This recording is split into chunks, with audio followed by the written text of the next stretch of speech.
Hello, my name is Benjamin Hart. I'm an American attorney and the managing director of Integrity Legal here in Bangkok, Thailand. The title of this video might not be very clear to folks when I just say, hey, the Gulf of Thailand isn't the Caribbean. Get into why I'm saying this here in a moment.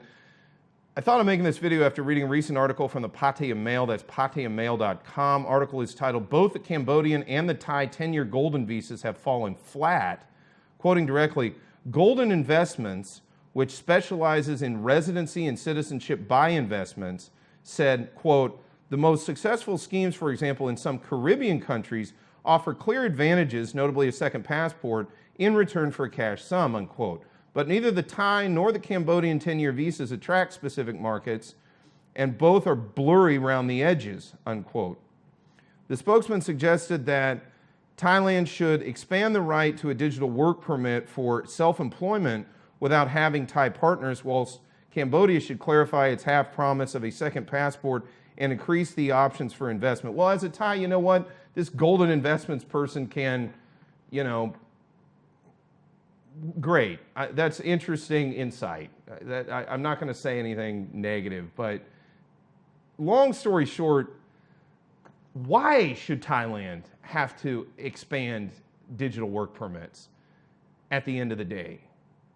There are plenty already of programs that exist in Thailand to cater to foreign nationals looking to come here to live and work. And let me be clear, I'm an advocate for foreign nationals coming to Thailand, but there are multiple methods already available, and quite honestly, most of them are quite a bit cheaper than all of these so-called golden investments and golden visas and golden passports and everything.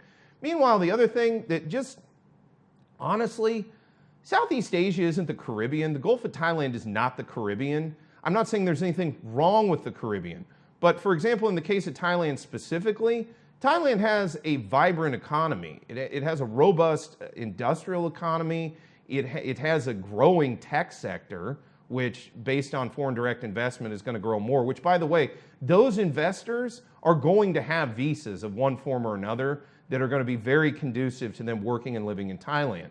But this whole notion, and I think this came about during COVID because obviously, tourism went way down, and we've already talked about that. And, travel was not easy. So the sort of foreign money that was coming to Thailand prior to Q2 of 2020, it dried up.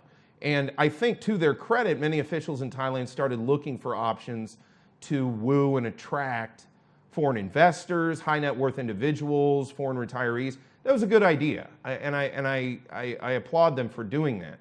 But this sort of notion that Thailand is akin to Dominica or St. Lucia insofar as it needs to really be thinking about issuing a passport by investment program or a residence by investment program, it's just comparing apples to bowling balls. It's not a valid comparison at the end of the day. And again, this is why I would say, look, Southeast Asia, it's a different kettle of fish than talking about the Caribbean or even South America. Like, South America is probably more analogous to Southeast Asia, especially sort of northern Southeast Asia, Thailand, Myanmar, Cambodia, Laos, Vietnam, even Malaysia.